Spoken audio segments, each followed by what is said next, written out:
প্রিয়জনের সাথে ঈদ আনন্দ ভাগাভাগি করতে ঘরমুখো মানুষ যে যেভাবে পারছেন ধরছেন বাড়ির পথ।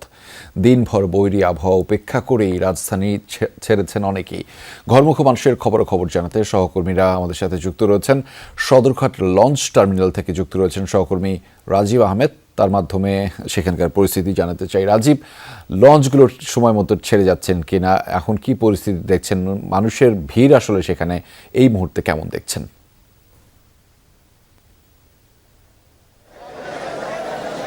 রেজা, অনেক দিন পর সদরঘাটের সেই চিরচেনা মুখ, যেই মানুষের কোলাহল, সেই ভিড় আমরা দুপুর থেকে দেখতে পেয়েছি।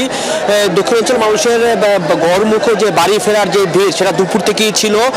প্রায় মানুষের সব লঞ্চই মানুষের অন্যরকম একটা ভিড় ছিল, কিন্তু সন্ধ্যার পর আস্তে আস্তে ভিড় কমতে শুরু করেছে এবং বলতে গেলে দুপুরের পর বেশি অংশ মানুষ লঞ্চের মাধ্যমে বাড়ি ফিরছে। এবং আমরা যতটুকু জানতে পেরেছি যে সকাল থেকে এই পর্যন্ত প্রায় 82টি লঞ্চ ছেড়ে গেছে। এখনো রাতে আরো 10 থেকে 15টি লঞ্চ ছেড়ে যাওয়ার কথা রয়েছে। এবং যাত্রীদের সাথে আমরা কথা বলছি, যাত্রী এখানে বলছেন যে অন্য বছরের তুলনায় এবার স্বস্তিতেই তারা বাড়ি ফিরতেছেন এবং লঞ্চে কোনো ধরনের কোনো হেঁচেল বা কোনো ধরনের ভোগান্তির তারা শিকার হননি।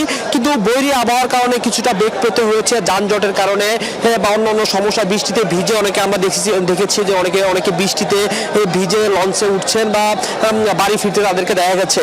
এবং তারা বলছেন যে বৈরী আবহাওয়া ছাড়া অন্য বছরের তুলনায় এবার খুব স্বস্তিতেই তারা বাড়ি ফিরছেন এবং কোনো ধরনের দুর্ঘটনা ছাড়াই তারা দুর্ঘটনার সম্মুখীন হওয়া ছাড়া এবার ঈদে বাড়ি ফিরছেন। এবং বিএডব্লিউডির পক্ষ থেকে আইন শৃঙ্খলা বাহিনী সবাই নজরদারিতে রয়েছেন এবং তারা বলছেন যে কোনোভাবেই কোনো ধরনের যেন অপ্রীতিকর ঘটনা না ঘটে সেই ব্যাপারটা তারা সর্বোচ্চ তারা নজর দিচ্ছেন। এবং তারা বলছেন যে বাড়তি ভাড়া না নিতে পারে সেই বিষয়টি তারা খেয়াল করছেন এবং প্রত্যেকটি লঞ্চ সময় মতো ছেড়ে যাওয়ার জন্য তারা তদারকি করছেন। এবং তারা বলছেন যে কোনো যাত্রী বোঝাই করে বা ছাদে কোনো যাত্রী নিয়ে লঞ্চে না যেতে পারে সেই বিষয়টা তারা বিশেষভাবে তারা দেখছেন।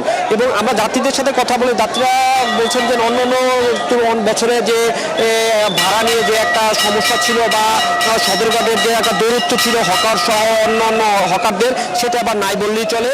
এবং বরঞ্চ এবং তারা স্বস্তিতে এবার তারা বাড়ি ফিরতেছেন এবং লঞ্চ ঘাটে যে পর্যাপ্ত পরিমাণ লঞ্চ রয়েছে এই কারণে কাউকেই আর কি যাওয়ার ক্ষেত্রে কোনো ধরনের সমস্যার সম্মুখীন হতে হয়নি। কিন্তু এখন প্রায় সদরঘাট বলতে গেলে মানুষের ঢল অনেকটাই কমে গেছে এবং তারা বলছেন যে এই ঢলটা আজকে দুপুর থেকে যে ছিল সেটা অনেক অংশেই প্রায় 82টি লঞ্চের মাধ্যমে অনেক লোক চলে গেছে। এই জন্য এখন যাত্রীর একটু চাপ কম। কালকে হয়তো বা আবার দিনের বেলা যাত্রীর চাপ আবার কিছুটা দেখা যেতে পারে। রেজা, সেই খবর আপনার মাধ্যমে জানছিলাম। ধন্যবাদ রাজীব আমাদের সাথে যুক্ত হবার জন্য।